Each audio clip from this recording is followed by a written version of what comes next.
జై జగన్. అందరికీ నమస్కారం. ఈ రోజున పెద్దాపురం నియోజకవర్గంలో ఇక్కడ ఏర్పాటు చేసుకున్న బాలిక ఆత్మీయ సభకు ఇచ్చేసిన ఈ రోజున ముఖ్య అతిథిగా వచ్చేసిన కనకరావు గారు మాజీ కార్పొరేషన్ చైర్మన్ గారికి, అలాగే మన పెద్దాపురం నియోజకవర్గం వైఎస్ఆర్ కాంగ్రెస్ పార్టీ అభ్యర్థి అయినటువంటి మన ప్రియతమ నాయకుడు గౌరవ చంద్రబాబు గారికి, అలాగే ఈ వేదిక మీద ఉన్న వైఎస్ఆర్ కాంగ్రెస్ పార్టీ నాయకులకు, మాదిగా ఈ సంఘం సభ్యులకు, అలాగే వేదిక ముందున్న నాయకులకు, కార్యకర్తలకు, అలాగే మాదిగ సోదరి సోదరులకు అందరికీ కూడా పేరు పేరున హృదయపూర్వక నమస్కారాలు తెలియజేసుకుంటున్నాను. ముఖ్యంగా మిమ్మల్ని అందరినీ కూడా ఈ రోజున ఈ ఆత్మీయ సభలో కలుసుకునే అవకాశం కల్పించిన మన సోదరులందరికీ కూడా పేరు పేరున కృతజ్ఞతలు కూడా తెలియజేసుకుంటున్నాను.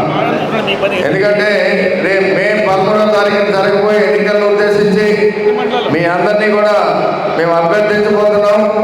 ఎందుకంటే ఈ ఎన్నికల్లో వైఎస్ఆర్ కాంగ్రెస్ పార్టీ తరఫున పోటీ చేస్తున్న మన దౌలూరి దొరబాబు గారు, అలాగే కాకినాడ పార్లమెంట్ అభ్యర్థిగా పోటీ చేస్తున్న నాకు మీ అందరూ కూడా ఆశీర్వదించాలి. మీ అందరూ కూడా పూర్తిగా మద్దతు ఇవ్వాలి. మనందరి లక్ష్యం రేపు జరగబోయే ఎన్నికల్లో వైఎస్ఆర్ కాంగ్రెస్ పార్టీని భారీ మెజార్టీతో గెలిపించి జగన్మోహన్ రెడ్డి గారిని మళ్ళీ ముఖ్యమంత్రి చేసే విధంగా కూడా ప్రతి ఒక్కరు కూడా ఆలోచన చేయాలని కూడా మీ అందరినీ కూడా కోరుకుంటున్నాను.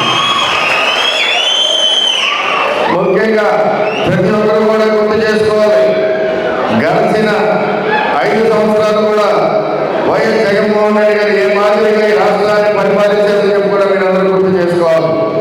ఎందుకంటే ఆయన ముఖ్యమంత్రి అవగానే ఈ రాష్ట్రంలో ఉన్న పరిస్థితులకి, అలాగే మొదటి 2 సంవత్సరాలు కూడా కరోనా సమస్యతో, కోవిడ్ సమస్యతో కూడా అతలాకుతలమైన పరిస్థితుల్లో కూడా జగన్మోహన్ రెడ్డి గారు ముఖ్యమంత్రిగా ఏ మాదిరిగా ప్రతి కుటుంబాన్ని ఆదుకుంటారో కూడా ప్రతి ఒక్కరు కూడా గుర్తు చేసుకోవాలి.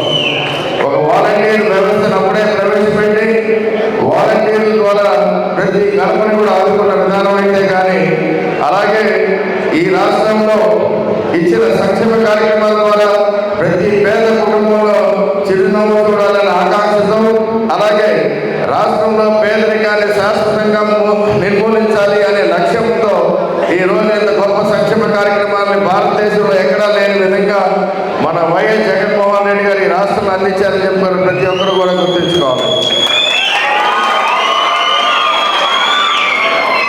ముఖ్యంగా ఈ వాలంటీర్ వ్యవస్థ ద్వారా లబ్ధిదారుల్ని నేరుగా మీ ఖాతాల్లో పడి లబ్ధిదారుల్ని కూడా ఏమాత్రం అవినీతికి తావు లేకుండా కూడా నిజమైన లబ్ధిదారులను కూడా ఐడెంటిఫై చేసి వాళ్ళకే ఇచ్చే విధంగా కూడా ఈ సంక్షేమ కార్యక్రమాలను అందరికీ కూడా అందించారని చెప్పి కూడా మీరు అందరూ గుర్తు చేసుకోవాలి. అలాగే రాష్ట్రంలో ప్రతి గ్రామంలో కూడా పేద బడుగు బలహీన వర్గాలని, అలాగే కుల మతాలకు అతీతంగా కూడా ఈరోజు ఈ సంక్షేమ కార్యక్రమాలన్నీ కూడా ఆయన వైఎస్ఆర్ కాంగ్రెస్ పార్టీకి ఓటు వేసినా వేయకపోయినా ప్రతి లబ్ధిదారుడు లబ్ధి పొందే విధంగా కూడా ఈ రోజున ఈ సంక్షేమ కార్యక్రమాలన్నీ అందించడం వైనం ప్రతి ఒక్కరు కూడా గుర్తు చేసుకోవాలి.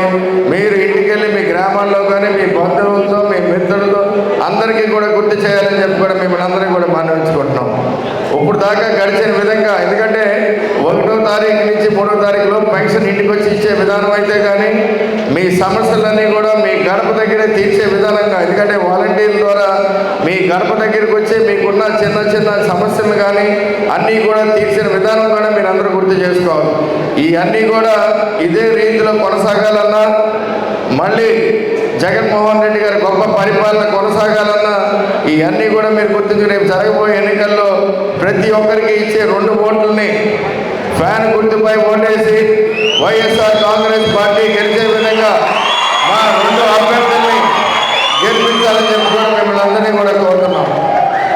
ముఖ్యంగా ఇంత గొప్ప పరిపాలన అందించిన జగన్మోహన్ రెడ్డి గారిని మద్దతు ఇస్తూ ఆయన పరిపాలన అండగా ఉంటూ నేను కూడా ఈ కాకినాడ పార్లమెంట్ పరిధిలో పుట్టినవాడిగా ఈ ప్రాంతం మీద పూర్తి అవగాహన ఉన్న వ్యక్తిగా నేను కూడా కొన్ని ఆలోచనలు చేసి ఈ ఎలక్షన్స్లో ఒక లోకల్ మేనిఫెస్టోని రూపొందించుకుని ఒక ప్రణాళికబద్ధంగా కూడా మీ ముందుకు రావడం జరిగిందని చెప్పి కూడా మీ అందరికీ తెలియజేసుకుంటున్నాను. ఈ రోజున ఈ వేదిక ద్వారా కూడా నా మేనిఫెస్టోలో ఉన్న ప్రధానమైన 4 అంశాలను ముందుంచుతాను. తప్పకుండా మీరు ఈ మేనిఫెస్టోని ప్రతి గడపకి తీసుకెళ్లే విధంగా కూడా ఈ రాబోయే 30 రోజులు కూడా కొంచెం కృషి చేయాలని చెప్పి కూడా అందరికీ తెలియజేసుకుంటున్నాను. నా మేనిఫెస్టోలో పెట్టిన మొట్టమొదటిది ఈ కాకినాడ పార్లమెంట్ పరిధిలో అంతా కూడా ఎక్కువగా గ్రామాలే ఉన్నాయి. ఎందుకంటే ఇంచుమించు 90% గ్రామాలే. ప్రధానమైన నగరం ఓన్లీ కాకినాడ నగరం. ఇక్కడ ఉన్న ఈ ప్రాంతాన్నంతా కూడా దృష్టిలో పెట్టుకుని ఈ కాకినాడ పార్లమెంట్ పరిధిలో ఉన్న 400 గ్రామాలని దత్తత తీసుకుని గ్రామానికి ₹1 కోటి చొప్పున రాబోయే 5 సంవత్సరాలు 400 కోట్లు ఖర్చు పెట్టి గ్రామాలన్నీ కూడా అభివృద్ధి చేస్తానని చెప్పి కూడా మీ అందరికీ నేను హామీ ఇస్తున్నాను. అలాగే మన కాకినాడ పార్లమెంట్ పరిధిలో ఎంతోమంది యువకులు చదువుకుని అంటే రకరకాల చదువులు ITI, పాలిటెక్నిక్, డిగ్రీలు, BTech, BCom, BSc, MCom, MBA, MSc ఇలాంటి రకరకాల చదువులు చదువుకుని ఉద్యోగ అవకాశాలు సరిగ్గా రాక లేకపోతే ఉన్న అవకాశాల్లో ఇంటర్వ్యూలకు వెళ్ళి ఫెయిల్ అయ్యి ఉద్యోగాలు దొరక్క చాలామంది ఖాళీగా ఉన్న యువకులను కూడా నేను గమనించడం జరిగింది. దీని అంతటి కూడా దృష్టిలో పెట్టుకుని రేపు ఎలక్షన్లు అయిన వెంటనే ఈ ప్రాంతంలో, ఎందుకంటే ఉద్యోగాలు దండిగా ఉన్నాయి, మన దేశంలోనే దండిగా ఉన్నాయి, మన ప్రాంతంలో ఉన్నాయి, అలాగే విదేశాల్లో కూడా చాలా ఉద్యోగ అవకాశాలు ఉన్నాయి. మన పిల్లలందరికీ ఉద్యోగాలు వచ్చే విధంగా, ఉపాధి కలిగే విధంగా కూడా ఆలోచన చేసి, ఎందుకంటే అన్ని ఉద్యోగాలు ఉన్నా వీళ్ళని ఇంటర్వ్యూలు ఏర్పాటు చేసినప్పుడు చాలామంది ఇంటర్వ్యూల్లో ఫెయిల్ అవుతున్నారు. ఉద్యోగాల్లో పెట్టినప్పుడు 1-2 నెలలు తిరగకుండా తిరిగి వచ్చేసే పరిస్థితులు కూడా నాకు చాలా ఎదురైనాయి. ఇవన్నీ కూడా దృష్టిలో పెట్టుకుని వీళ్ళందరికీ ఒక శిక్షణ, డిగ్రీలు అవగానే ఇదే ప్రాంతంలో ఒక శిక్షణా కేంద్రాన్ని ఏర్పాటు చేసి, అంటే ఒక స్కిల్ డెవలప్మెంట్ సెంటర్ ఏర్పాటు చేసి ప్రతి సంవత్సరం కూడా 5-6 వేల మంది యువకులకి పూర్తి స్థాయి శిక్షణ ఇచ్చి, ట్రైనింగ్ ఇచ్చి వాళ్ళందరినీ కూడా ఉద్యోగాల్లో పెట్టే బాధ్యత కూడా నేను తీసుకున్నానని చెప్పి కూడా మీ అందరికీ నేను తెలియజేస్తున్నాను. ఎందుకంటే గడిచిన 10-15 ఏళ్లలో కూడా మా కంపెనీల్లోనే, మా సంస్థల్లోనే ఈ ప్రాంతం నుంచి ఇంచుమించు 3,000 మంది పైగా కూడా మా సంస్థలోనే పనిచేస్తున్నారు కూడా. అదే రీతిలో రాబోయే 5 ఏళ్లలో కూడా వీళ్ళందరికీ అంటే సంవత్సరానికి 5-6 వేల మందిని ట్రైనింగ్ ఇచ్చి మా సంస్థలతో పాటు ఇతర సంస్థల్లో కూడా ఉద్యోగాల్లో చేర్పించి ఆలోచన చేయడం జరిగిందని చెప్పి కూడా మీ అందరికీ తెలియజేసుకుంటున్నాను.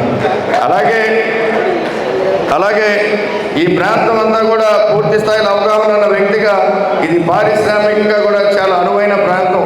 మన కోస్తా ప్రాంతం అయితే కానీ, మన మెట్ట ప్రాంతం అయితే కానీ ఈ ప్రాంతంలో పారిశ్రామిక అభివృద్ధి చేయాలనే ఆలోచనతో గత 10 ఏళ్ళుగా మేము చేస్తున్న కృషితో రాబోయే 5 సంవత్సరాల్లో ఎలక్షన్లు అయిన వెంటనే రాబోయే 5 సంవత్సరాల్లో ఈ ప్రాంతంలో 30,000 నుంచి 40,000 కోట్ల పెట్టుబడులతో పరిశ్రమలు కూడా స్థాపించే ఆలోచన చేయడం జరిగిందని చెప్పి కూడా మీ అందరికీ తెలియజేసుకుంటున్నాను. ఎందుకంటే దీని ద్వారా ఈ ప్రాంతం అంతా కూడా అభివృద్ధి పొందుతుంది. అలాగే మన పిల్లలకి ఇదే ప్రాంతంలో ఉద్యోగ ఉపాధి అవకాశాలు కూడా దండిగా వస్తాయని చెప్పి కూడా మీ అందరికీ నేను హామీ ఇస్తున్నాను. అలాగే 4వది, ఆఖరిది, ఈ ప్రాంతంలో ఎంతోమంది తెలివైన యువకులు ఉన్నారు. వీళ్ళందరినీ కూడా ప్రోత్సాహం ఇచ్చి, అంటే ఉద్యోగాలే కాదు, చాలామంది తెలివైన వారు చిన్న మధ్య తరహా పరిశ్రమలు ఆలోచనలతో చిన్న బిజినెస్లు పెట్టాలని ఆలోచనలు ఉన్న యువకులకు ప్రోత్సహించి వాళ్ళకి పూర్తి స్థాయిలో అన్నదండలు కల్పించి వాళ్ళ ఐడియాల్లో పెట్టుబడులు పెట్టి ఆ పరిశ్రమలను స్థాపించే విధంగా, దాన్ని అభివృద్ధి చేసే విధంగా కూడా మేము కొన్ని ఆలోచనలు చేయడం జరిగింది. దానికి అనుగుణంగా ఒక స్టార్టప్ ఫండ్, అంటే ఒక నిధిని కేటాయించి ఒక 100 కోట్లతో నిధి ఏర్పాటు చేసి దాని ద్వారా ఈ కాకినాడ పార్లమెంట్ పరిధిలో రాబోయే 5 సంవత్సరాల్లో చిన్న తరహా, మధ్య తరహా పరిశ్రమలను మన పిల్లలతో స్థాపించి ఈ ప్రాంతంలో ఈ 5 ఏళ్లలో 100 పరిశ్రమలు స్థాపించే విధంగా కూడా ఆలోచన చేయడం జరిగిందని చెప్పి కూడా మీ అందరికీ నేను తెలియజేసుకుంటున్నాను. ఎందుకంటే ముఖ్యంగా ఇక్కడ ఉన్న బాధిత సోదరులందరూ కూడా గుర్తు చేసుకోవాలి, లేదా తెలుసుకోవాలి. ఏంటంటే సమాజంలో సమానత్వం రావాలంటే ముఖ్యంగా మనందరం కూడా పిల్లల్ని బాగా చదివించుకోవాలి. మీరు కష్టపడో లేకపోతే ఈరోజు జగన్మోహన్ రెడ్డి గారు ఇస్తున్న ప్రోత్సాహకరం కానీ, నాడు నేడు పేరుతో గొప్పగా విద్యా సంస్థలన్నింటినీ కూడా అభివృద్ధి చేసిన పరిస్థితులు మీరు అందరూ చూస్తూనే ఉన్నారు. ప్రతి ఒక్కరు కూడా దృష్టి పెట్టి పిల్లలందరినీ చదివించుకోండి. ఎందుకంటే సమాజంలో సమానత్వం రావాలంటే ఆర్థికంగా కూడా ప్రతి ఒక్కరు కూడా అభివృద్ధి చెందాలి. ఆర్థికంగా అభివృద్ధి చెందాలంటే ప్రతి పిల్లలు చదువుకున్న వాళ్ళకి మంచి మంచి ఉద్యోగ అవకాశాలు వస్తాయి. అలాగే ఆ చదువుల ద్వారా కూడా చాలా మంది తెలివైన వారు వ్యాపారాలు కూడా పెట్టగలుగుతారని చెప్పి కూడా మీ అందరికీ తెలియజేస్తున్నారు. ఇవాళ మాలాంటి వారు ఇచ్చే ప్రోత్సాహాల ద్వారా కానీ, మాలాంటి వాళ్ళు ఇచ్చే సహాయ సహకారాల ద్వారా కానీ చాలామందికి ఉద్యోగ అవకాశాలు తీసుకోవచ్చు. చాలామంది ఉపాధి పొంది ఇక్కడ మీ కుటుంబాలనే కాకుండా మరో 10 కుటుంబాలను ఆదుకునే స్థాయికి ప్రతి ఒక్కరు కూడా ఎదగాలని చెప్పి కూడా ముఖ్యంగా మీ మాదిగ సోదరులందరికీ కూడా ఇక్కడ సోదరి మన అమ్మలు చాలామంది ఉన్నారు. మీ అందరూ కూడా మీ పిల్లలందరినీ బాగా చదివించండి, ఆర్థికంగా అభివృద్ధి చెందండి. సమాజంలో సమానత్వం తప్పకుండా వస్తుందని చెప్పి కూడా మీ అందరికీ నేను హామీ ఇస్తున్నాను. అలాగే మీరందరూ కూడా గుర్తు చేసుకోవాలి, జగన్మోహన్ రెడ్డి గారి ఏకైక లక్ష్యం ఈ రాష్ట్రంలో పేదరికాన్ని శాశ్వతంగా నిర్మూలించాలి. దానికి అనుగుణంగానే ఆయన చేసే ఈ కార్యక్రమాలు కానీ, ఈ అభివృద్ధి కార్యక్రమాలన్నీ కూడా మీరు గుర్తు చేసుకోవాలి. ఎందుకంటే జగన్మోహన్ రెడ్డి గారు ముఖ్యమంత్రి అయినప్పటికీ 2019 నాటికి ఈ రాష్ట్రంలో పేదరికం 11.7% ఉండేది. 5 ఏళ్లలో జగన్మోహన్ రెడ్డి గారు మొన్న కొత్తగా కేంద్ర ప్రభుత్వం ఇచ్చిన గణాంకాల ప్రకారం మొన్న రిలీజ్ అయినాయి. దాని ప్రకారం ఈ రాష్ట్రంలో పేదరికం 11.7% నుంచి 4.2% పడిపోయింది. అంటే ఇంచుమించు సగం కన్నా తక్కువ పేదరికాన్ని నిర్మూలించగలిగాడని కూడా. ఎందుకంటే ఇక్కడ జగన్మోహన్ రెడ్డి గారు వచ్చిన తర్వాత 35 లక్షల ఇల్లులు కట్టించడమే కాకుండా చాలా మందికి పట్టా భూములు ఇచ్చి అభివృద్ధి పదంలో నడిపిస్తున్న వైనాన్ని మీరందరూ కూడా గుర్తు చేసుకోవాలి. జగన్మోహన్ రెడ్డి గారి లక్ష్యం మాదిరిగా మరొకసారి మీరందరూ కూడా అవకాశం ఇస్తే తప్పకుండా రానున్న రోజుల్లో అవకాశం ఇవ్వడమే కాదు, ప్రతి ఒక్కరు కూడా బాధ్యత తీసుకోవాలి. వైఎస్ఆర్ కాంగ్రెస్ పార్టీ అంటే పేదల పార్టీ, పేదల పక్షాన నిలబడుతూ జగన్మోహన్ రెడ్డి గారు చెప్పడం జరిగింది, నా ఎస్సీలు, నా ఎస్టీలు, నా బీసీలు అని. ఆ నినాదంతోనే ఈ రోజున ప్రతి బడుగు బలహీన వర్గాలన్నీ కూడా అభివృద్ధి చెందే విధంగా కూడా ఆయన ఆలోచనలు కానీ, ఆయన ప్రయత్నాలు కానీ, ఆయన అమలు చేస్తున్న విధి విధానాలు కానీ అన్నీ కూడా దానికి అనుగుణంగా ఉన్నాయని చెప్పి కూడా మీరందరూ కూడా గుర్తు చేసుకోవాలి, తెలియజేసుకోవాలి. ఈ మాదిరిగా ఇంత గొప్పగా ఆలోచన ముఖ్యమంత్రి భారతదేశంలో ఎక్కడా లేరని కూడా మీరందరూ తెలుసుకోవాలి. ఎందుకంటే ఆయన ఇచ్చిన సంక్షేమ కార్యక్రమాలు 2,77,000 కోట్లు. అంత సంక్షేమ కార్యక్రమాలు ఈ రోజున ప్రతిపక్ష పార్టీలన్నీ కూడా ఒక కుట్రపూరితమైన వాతావరణంలో వ్యక్తిగతంగా జగన్మోహన్ రెడ్డి గారి మీద విమర్శలు చేయడం కానీ, అసత్య ప్రచారాలు చేయడం కానీ మీరందరూ కూడా గమనించాలి. మీ ప్రతి ఒక్కరు కూడా బాధ్యతగా తీసుకుని జగన్మోహన్ రెడ్డి గారి మీద వస్తున్న అసత్య ప్రచారాలు కానీ, అలాగే ఆరోపణలు కానీ తిప్పి కొట్టే విధంగా ప్రతి ఒక్కరు కూడా ప్రతి గడపకి వెళ్ళి. ఎందుకంటే ఈ రోజున జగన్మోహన్ రెడ్డి గారు అందించిన 2,77,000 కోట్ల సంక్షేమంలో ఎక్కడా కూడా ఏ మాత్రం అవినీతికి తావులేదనడానికి నిదర్శనం. ఇవాళ ప్రతిపక్ష పార్టీలు ఎవరు కూడా దాన్ని విమర్శించే పరిస్థితులు కూడా లేవని చెప్పి కూడా మీరు అందరూ గుర్తు చేసుకోవాలి. దానికి అనుగుణంగా ఏమంటారు ఇవాళ ప్రతిపక్ష పార్టీలన్నీ, జగన్మోహన్ రెడ్డి గారిని వ్యక్తిగతంగా ఏదో ఒక అరాచకమైన పాలన చెప్పి కూడా ఈ రోజున ఆయన ఈ విమర్శలు కూడా చేయడం జరిగింది. ఇవన్నీ కూడా తిప్పికొట్టే విధంగా కూడా మీరందరూ ఆలోచన చేయాలి.